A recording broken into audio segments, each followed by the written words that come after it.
Hello guys, my name is Nehal and welcome to my channel Snehdi pharma. आज हम पढ़ने वाले हैं डबल इम्प्रेशन। अब आपको सबको पता है कि डबल इम्प्रेशन में मतलब क्या होता है। अगर कोई भी चीज़ डबल इम्प्रेस मतलब मैं टैबलेट रिलेटेड बात कर रही हूँ। जैसे मेरा ये ऊपर वाला पंच हो गया और ये वाला नीचे वाला पंच हो गया।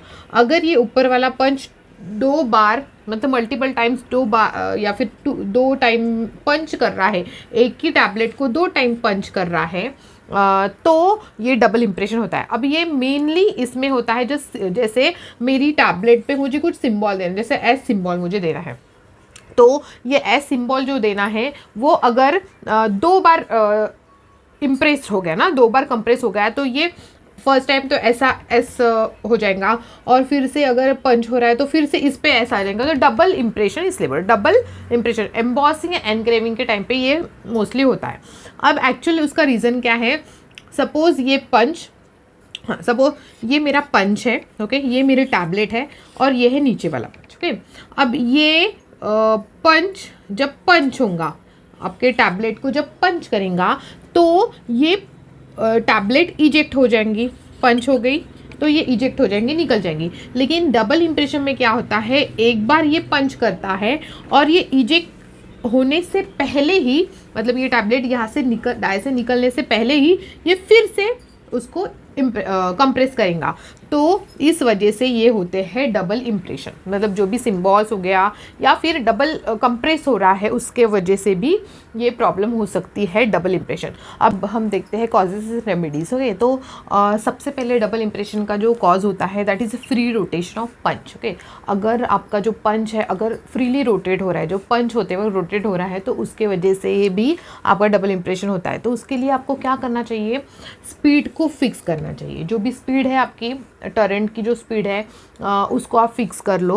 ओके, अब वो फिक्स कैसे करोगे, फिक्स आप पंच की स्पीड कैसे फिक्स करोगे, इंसेट अ की अलोंग विथ अ पंच। मतलब आपका जो पंच है उसके साथ ऐसा कुछ की आप एडजस्ट कर लो जो फिट करेगा पंचेस को। मतलब आपके जो पंचेस रहेंगे उसको फिट करेगा प्रॉपरली, वो अननेसेसरी रोटेट नहीं होगा और जो प्रिवेंट करेगा पंच रोटेशन। जो पंच, अगर आपका पंच ही रोटेट प्रॉपरली होगा स्पीड से, तो आपका जो पंच है वो टैबलेट को प्रॉपरली पंच करेगा। अगर रोटेशन उसका गड़बड़ रहेगा तो फिर वो डबल इम्प्रेशन उसमें आ सकता है। तो मेन रीज़न है आपका पंच का फ्री रोटेशन नहीं होना चाहिए, प्रॉपरली स्पीड में वो पंच होना चाहिए। और जब आपकी टैबलेट इजेक्ट हो रही है तब वो पंच होना चाहिए। उसके वजह से डबल इम्प्रेशन आप रोक सकते हो। अब हम देखते हैं अभी ब्रीजिंग। अब जैसे हमने देखा था डबल इम्प्रेशन आपके मशीन रिलेटेड डिफेक्ट है, सेम ब्रीजिंग भी एक मशीन रिलेटेड डिफेक्ट है। अब ये मैं आपको अच्छे से समझाती हूँ। जैसे ये है हॉपर। अब हॉपर में क्या होता है, हॉपर मतलब ऐसे होते हैं ऐसे मटेरियल जिससे आप टैबलेट फॉर्म करने वाले हो। सो उसमें एपीआई भी रह सकता है प्लस एक्सिपिएंट रहेगा, या फिर इन सबको मिला के आपके ग्रैन्यूल्स भी रह सकते हैं या फिर फाइन पाउडर भी रह सकता है। बाकी के इंग्रेडिएंट सब मिला के आपके हॉपर में जाएगा। फिर हॉपर से फिर ये इधर पंच और बाकी का जो टरेंट वगैरह उसमें जाएगा। तो मेन रहेगा आपका हॉपर। अभी जो ब्रीजिंग है ये हॉपर रिलेटेड डिफेक्ट्स है। अब इस पे ये डिफेक्ट कैसा होता है, अब ये जो डिफेक्ट है इसमें ना, जैसे ये मेरा हॉपर हो गया, यहाँ से जो भी मटेरियल है वो नीचे गिरने वाला है, तो यहाँ हॉपर में एक ब्रीच फॉर्म हो जाएगा, ब्रीच फॉर्म हो जाएगा। और ये ब्रीच फॉर्म होने की वजह से आपका जो बाकी का जो मटेरियल है वो हॉपर से नीचे नहीं गिरेगा। अगर नीचे नहीं गिर रहा है तो फिर यहाँ पे प्रॉपरली पंच होगा क्या, नहीं।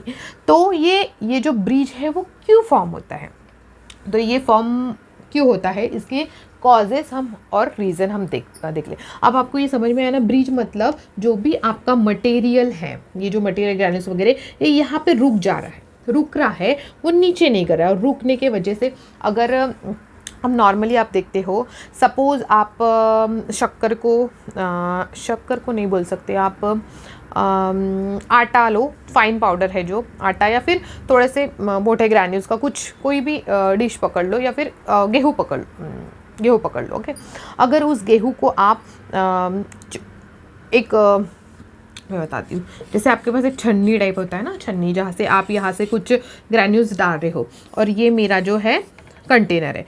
अब जब ये जो आप गेहूँ डाल रहे हो, ओके, ये गेहूँ तो इसमें जाएगा, लेकिन एक टाइम के बाद क्या होगा, यहाँ पे ये ना गेहूँ अटक जाएगा।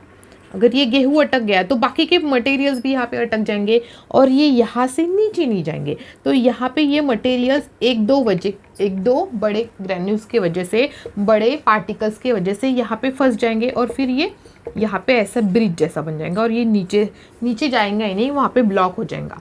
तो ये होता है आपका ब्रीजिंग। अब इसके कॉजेज़ और रेमेडीज़ देख ले। सो अब हम देखते हैं कि रीज़न क्या हो सकता है ब्रीजिंग के और उसके रेमेडीज़ क्या होंगे। तो सबसे पहले मोर फाइन पाउडर, जैसे मैंने बताया है, बहुत अगर फाइन पाउडर है तो वो जहाँ से वो हॉपर से ये निकल रहा है ना, सपोज़ ये जगह है निकलने की, आपके ग्रैन्यूल्स निकलने की, अगर बहुत ज़्यादा फाइन होगा तो यहाँ पे वो बहुत ज़्यादा फाइन होने की वजह से भी प्रॉब्लम हो सकती है। वो इकट्ठा जमा हो जाएगा और नीचे नहीं जाएगा, वो स्टक हो जाएगा वहाँ पे। तो आपको ग्रैन्यूल साइज़ प्रॉपर लेना है, बहुत बड़े भी साइज़ नहीं लेना है ताकि वो अटक जाए यहाँ पे, और बहुत कम भी साइज़ लेना है, उससे भी वो एक दूसरे में अटक जाएंगे और वो नीचे नहीं जाएंगे। तो आपको प्रॉपर ग्रैन्यूल साइज़ करना है आपके मटेरियल का। देन है इंक्रीज द मॉइस्चर कंटेंट। अगर मॉइस्चर कंटेंट बहुत ज़्यादा होगा तो भी वो साइड को चिपक जाएंगे और ब्लॉक कर देंगे, नीचे नहीं गिरेंगे। तो आपको प्रॉपर मॉइस्चर कंटेंट रखना है या फिर एक लिमिट में रखना है। In proper adjustment of hopper, hopper का एडजस्टमेंट अगर प्रॉपर नहीं होगा तो सपोज़ मैं ऐसा बोल रही हूँ, अगर मैंने हॉपर का इस तरह से सीधा रखना चाहिए हॉपर, अगर मैंने सपोज़ इसको थोड़ा सा ऐसा टेढ़ा रखा है ना, ऐसा मेरा प्रॉपर टेढ़ा हो गया है, थोड़ा सा एडजस्टमेंट मेरा नहीं हुआ प्रॉपर, तो भी मटेरियल यहाँ पे आके चिपक जाएगा या फिर यहाँ से नहीं गिरेगा प्रॉपरली, टेढ़ा होने की वजह से वहाँ पे सेटल हो जाएगा, तो भी प्रॉब्लम हो सकती है ब्रिजिंग की। तो आपको इम्प्रॉपर एडजस्टमेंट ऑफ हॉपर को प्रॉपर एडजस्टमेंट करना है।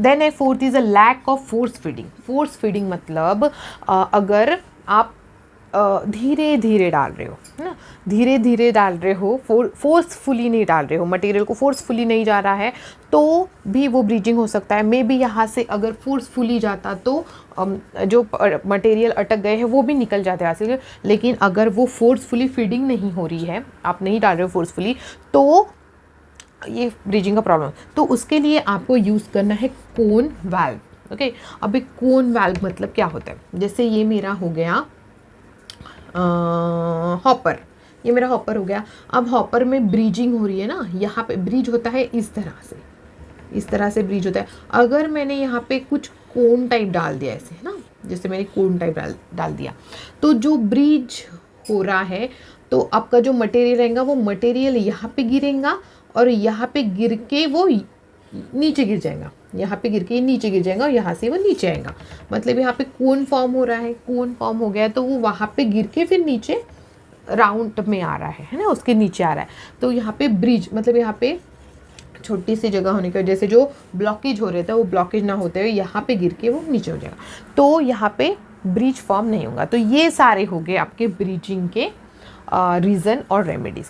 होप सो आपको ये टॉपिक अच्छे से समझ में आया होगा और इसी के साथ आपका जो टैबलेट डिफेक्ट्स है, ये जो टॉपिक है वो ख़त्म हो रहा है।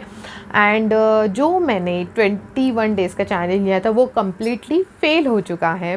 सॉरी गाइज, वो फेल हो चुका है ड्यू टू हेल्थ इशू। सो सबसे पहले तो मुझे हेल्थ पे कॉम्प्रोमाइज़ नहीं कर सकते हैं। सो मेरा वो जो दिन थे वो थोड़ा सा 21 डेज़ का प्रॉब्लम हो गया, मतलब वो मैं कंप्लीट नहीं कर पाई। लेकिन कंप्लीट नहीं हुई इसका मतलब ये नहीं कि मैं पूरी तरह फेल हो गई हूँ। मैं ये जो टॉपिक्स हैं या फिर जो भी फार्मा रिलेटेड जो भी मुझे अच्छा लगता है बताना, वो मैं बताती जाऊँगी और मैं इस मंथ में कंटिन्यू रहने की कोशिश करूँगी। सो होप सो गाइज़ आपको ये समझ में आ रहा होगा। एंड ऐसे ही आपको मेरे वीडियोस अच्छे लगते होंगे तो प्लीज़ लाइक करो, सब्सक्राइब करो एंड प्लीज़ कमेंट करो एंड मुझे सजेस्ट करो कि नेक्स्ट टॉपिक मुझे कौन सा पढ़ाना चाहिए। Thank you so much.